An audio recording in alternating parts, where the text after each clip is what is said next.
ये सच है माँ। आज तक सलोनी भाभी सच जो कुछ कह रही थी सब सच था। मेरी इज्जत से खेलकर मुझे बर्बाद करने वाला और कोई नहीं बल्कि ये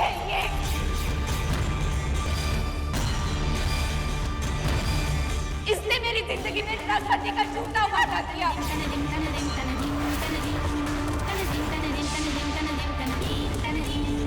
जिस पर भरोसा करके एहसान मान के मैंने अपनी जिंदगी इसके हवाले कर दी थी।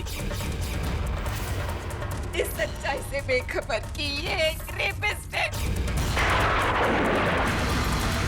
जिसे मैं अपना देवता मान रही हूँ। और यही नहीं, जिन हाथों ने मेरी मांग में सिंदूर भरा वही हाथ आज श्रीधर के खून से भरे हुए हैं।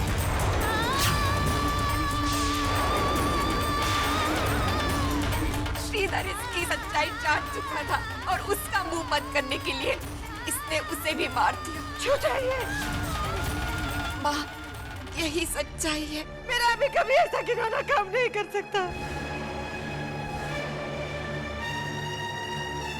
कोई इस मनगढ़ंत कहानी पे विश्वास करे ना करे, मेरी मम्मा कभी नहीं करेगी।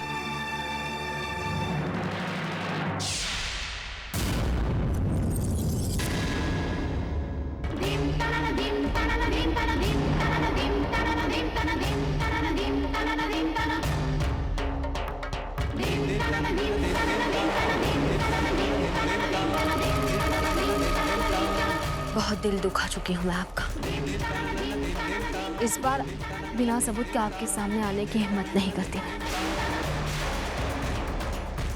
हमारी बात पर विश्वास करना आसान नहीं जानती हूँ मैं, इसलिए लीजिए।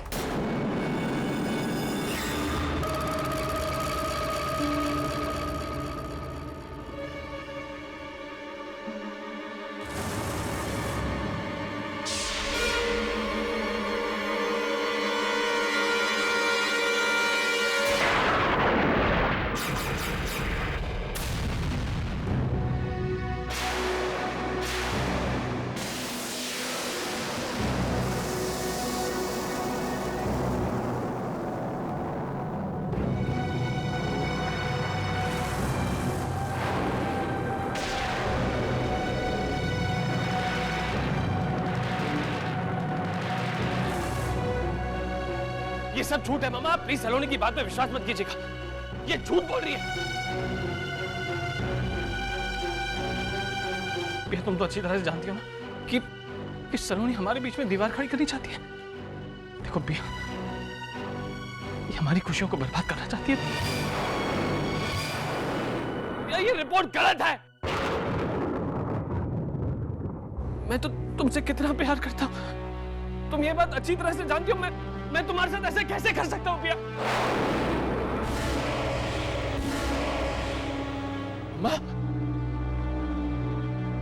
मामा समझाइए ना पिया को, वो भी सलोनी की बातों में आ गई है। माम, मैं ऐसा कर सकता हूं क्या? मैं आपका बेटा हूं, मैं ऐसा कैसे कर सकता हूं?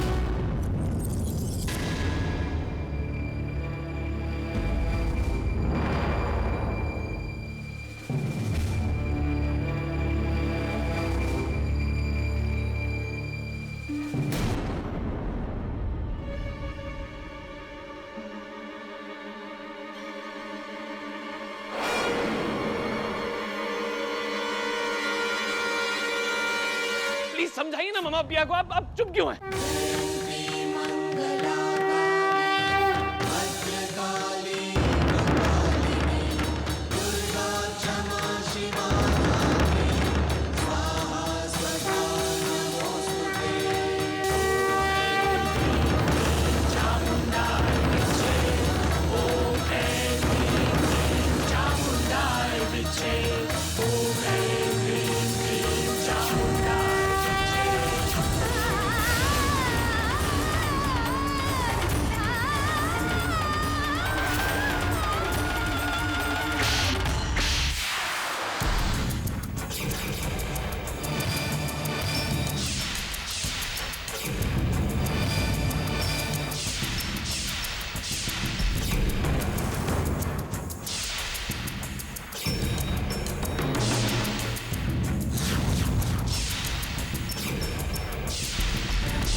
तुम्हारी हिम्मत कैसे हुई?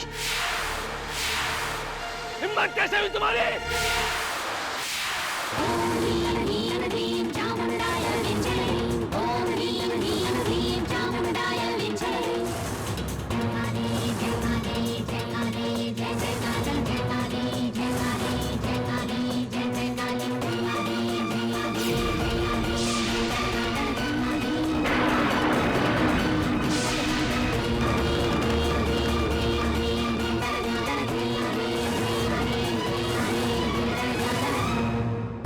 जान ले लूंगा तेरी, समझा? मन्नो भाभी सिर्फ मेरी बड़ी माँ ही नहीं, मेरी माँ है। और अगर किसी ने उनके साथ बदतमीजी करने की कोशिश की ना, तो मैं उसे छोड़ूंगा नहीं, चाहे वो कोई भी हो। जिसे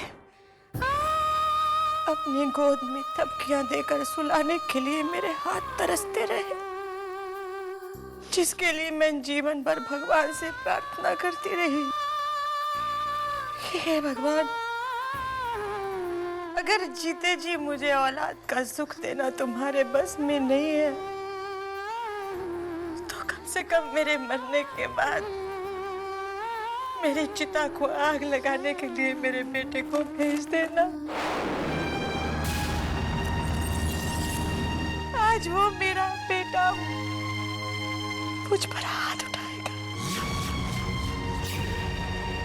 मेरा खून होकर तू इतनी नीची हरकत कैसे कर सकता है अभी? क्योंकि ये आपका बेटा नहीं है मन्नू भाभी।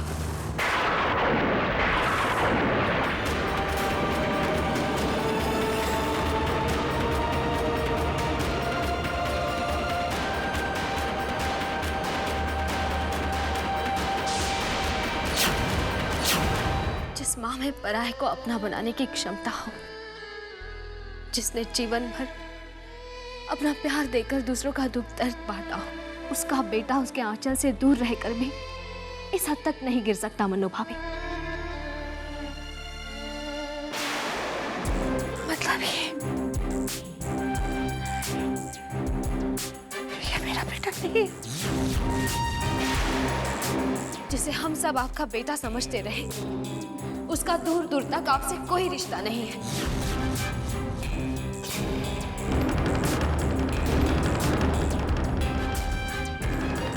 ये तो एक बहरूपिया है, जिसने थोड़े से पैसों के लालच में आपकी ममता और हम सबके प्यार से खिलवाड़ किया है।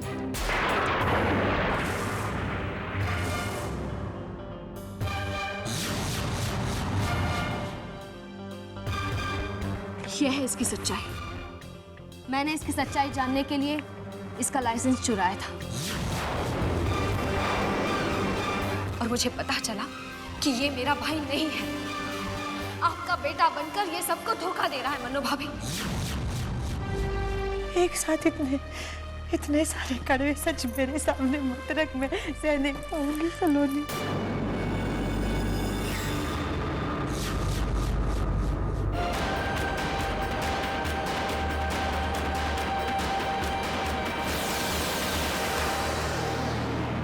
अब बताइए इन्हें जो कुछ आपने हमें बताया।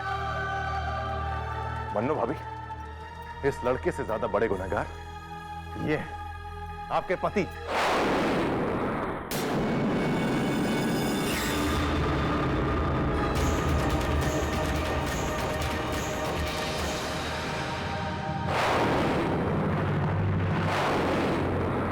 माफ कीजिएगा, अपने से बड़ी उम्र के इंसान के साथ मुझे ऐसी हरकत करनी पड़ रही है, लेकिन और कुछ चारा नहीं मेरे पास। इन्होंने इस लड़के को आपका बेटा बनाकर आपके पास भेजा था। कारण इन्हीं से पूछिए आप। बताइए इन्हें, ये लड़का जो आपके सामने खड़ा है आपका बेटा नहीं है। क्यों और किस तरह आपने इसे भेजा मन्ना भाभी के पास? ये सच है मन्ना, ये हमारा बेटा नहीं है। क्या करता मैं? परेशान हो गया था, मैं दुखी हो गया था तुम्हारी मन्नतें सुन सुन के। तुम अपने बेटे को भूलने के लिए तैयार ही नहीं थी, एक अदालत से दूसरी अदालत जा रही थी। डर गया मैं, अगर तुम्हारी ममता जीत गई तो मैं अपने बेटे से हमेशा के लिए हाथ धो बैठूंगा। इसलिए मैंने सोचा कि यही सबसे अच्छा तरीका है कि किसी और को अपना बेटा बना के तुम्हारे पास भेज दो, और जब तुम्हारी तलाश खत्म हो जाए तब मैं चैन की सांस ले सकूं। शेखर शर्मा नाम है इसका, कोई भी नहीं है, ये एक आवर और बेकार लड़का है। पिछली बार जब मैं बंबई आया तो एक रेस्टोरेंट में मेरी इससे मुलाकात हुई थी। उसकी शक्ल देखने लायक थी, उसके चेहरे पे 12 बजे हुए थे। आपका बिल सर। Thank you. 750।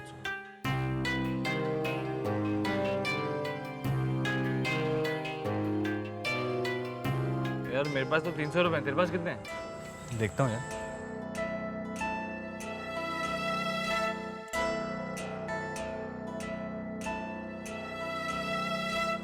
मेरे पास तो सिर्फ 100 रुपए हैं। तेरे और मेरे पैसे मिलाकर 400 रुपए होते हैं और बिल 750 का है। 350 फिर भी कम पड़ रहे हैं, क्या करें? मैंने सुना अगर होटल वालों को बिल नहीं देंगे तो बिल के पैसे जूठे बर्तन साफ करके वसूल करते हैं। किसी में इतनी हिम्मत नहीं कि मुझसे बर्तन साफ करवा सके। तू देखते जा मैं क्या करता हूँ। वेटर। Yes sir. क्या पेन होगा? Thank you.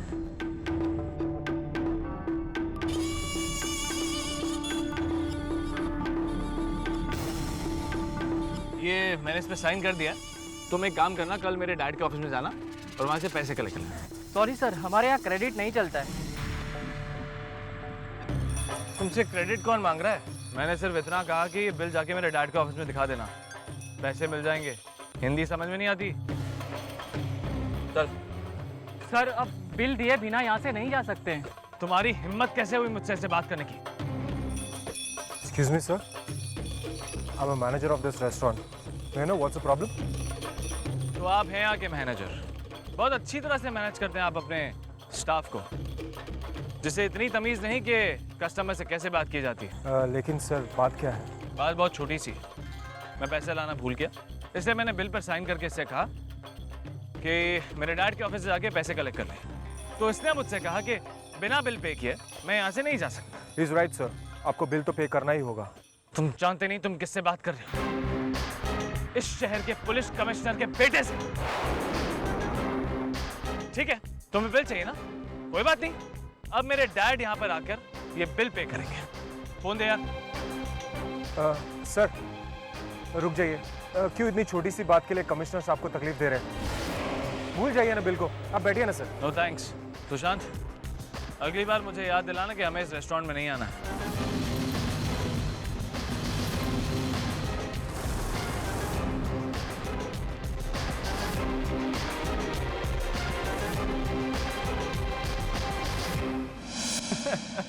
मान गया तेरे को यार, क्या सॉलिड एक्टिंग की तूने यार। वो मैनेजर की शक्ल देखने लायक थी यार। कमिश्नर का बेटा। अरे यार तूने मेरा टैलेंट देखा कहाँ है? कभी फुर्सत में मिल तेरे को अपना टैलेंट दिखाता हूँ। चल। सुनो,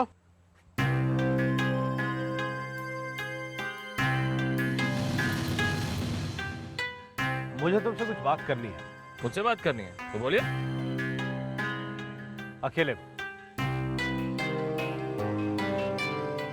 चल यार बाद में मिलता हूँ। Good night. आपको मुझसे बात करनी है?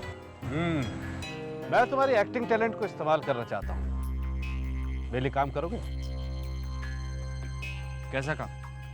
तुम्हें मेरा बेटा बनना होगा।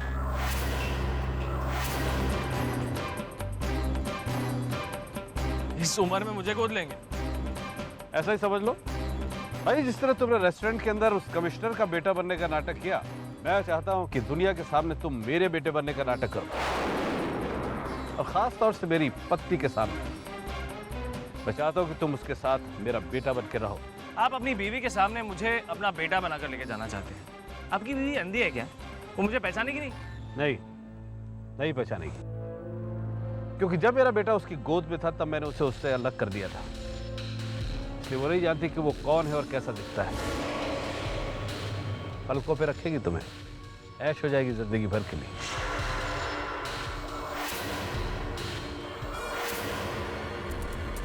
मंजूर है? गुड, चलो मेरे साथ, बाकी बातें मैं तुम्हें इत्मीनान से बताता हूँ।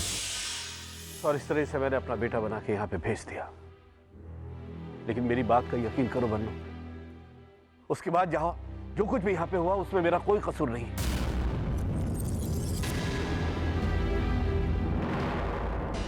मुझे रुक जाइए भाई साहब, अगर एक कदम भी मन्नू भाई की तरफ बढ़ाया तो अच्छा नहीं होगा।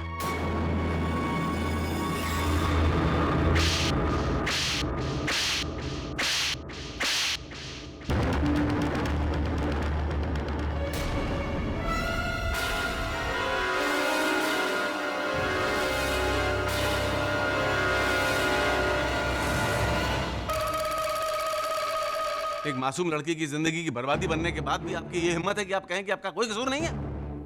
मेरी नजरों से तो आप उसी दिन गिर गए थे जिस दिन आप मन्नू भाभी की गोद से बच्चा छीन कर चले गए थे, लेकिन आज जो हरकत आपने की है उसके बाद तो मैं खुद अपनी नजरों से गिर गया हूं कि मैं आपका भाई हूं। अपनी पत्नी नहीं, एक पूरे परिवार की बर्बादी के जिम्मेदार हैं आप। क्या इन सब के बाद भी आप ये कह सकते हैं कि आपका कोई कसूर नहीं है? मैं मानता हूं कि इसे यहां भेज के मैंने बहुत बड़ी गलती की, लेकिन मेरा यकीन करो मन्नू, मुझे इस बात का बिल्कुल भी अंदाजा नहीं था कि ये यहां पे आके इस तरह घटियापन पे उतर आएगा। और तो और मैंने इसे प्रॉपर्टी खरीद के दी ताकि आप लोगों को तंग न करे और आप लोग की जिंदगी से दूर चला जाए।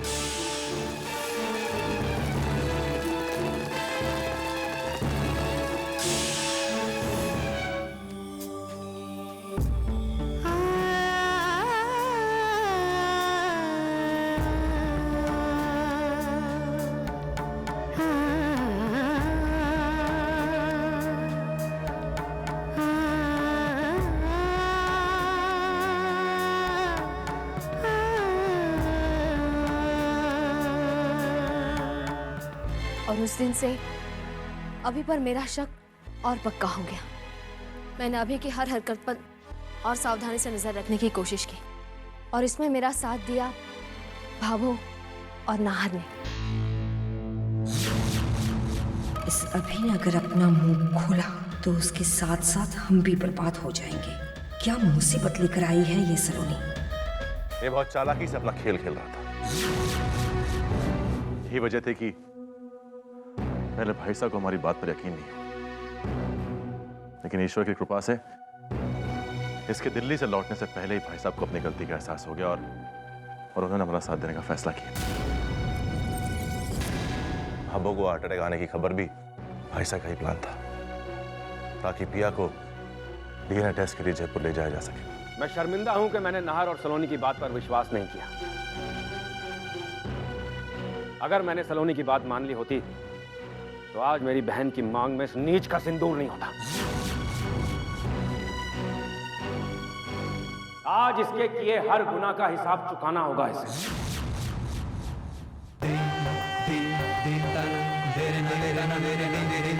जिस बहन को हम दोनों भाइयों ने खरोच तक लगने दी थी, मैं उसकी जिंदगी में कभी ना मिटने वाला दाग लगा दिया।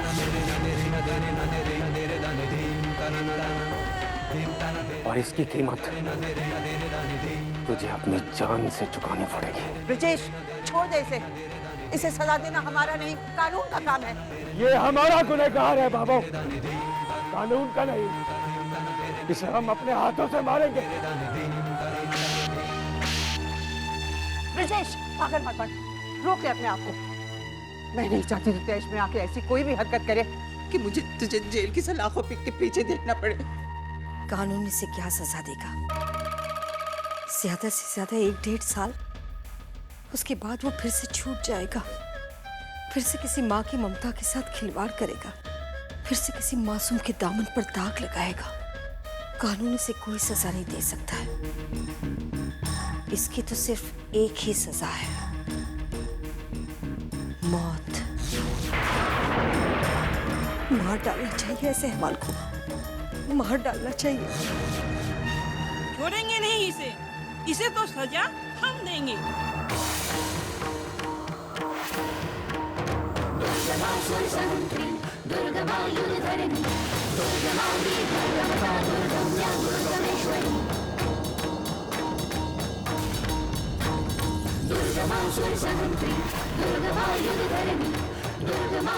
ये इंसान नहीं बल्कि शैतान है।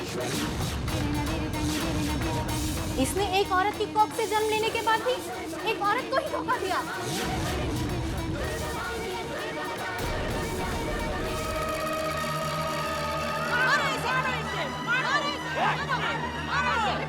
मेरे करीब नहीं आएगा। लोग जानते नहीं हो, मैं किसी की भी जान ले सकता हूँ।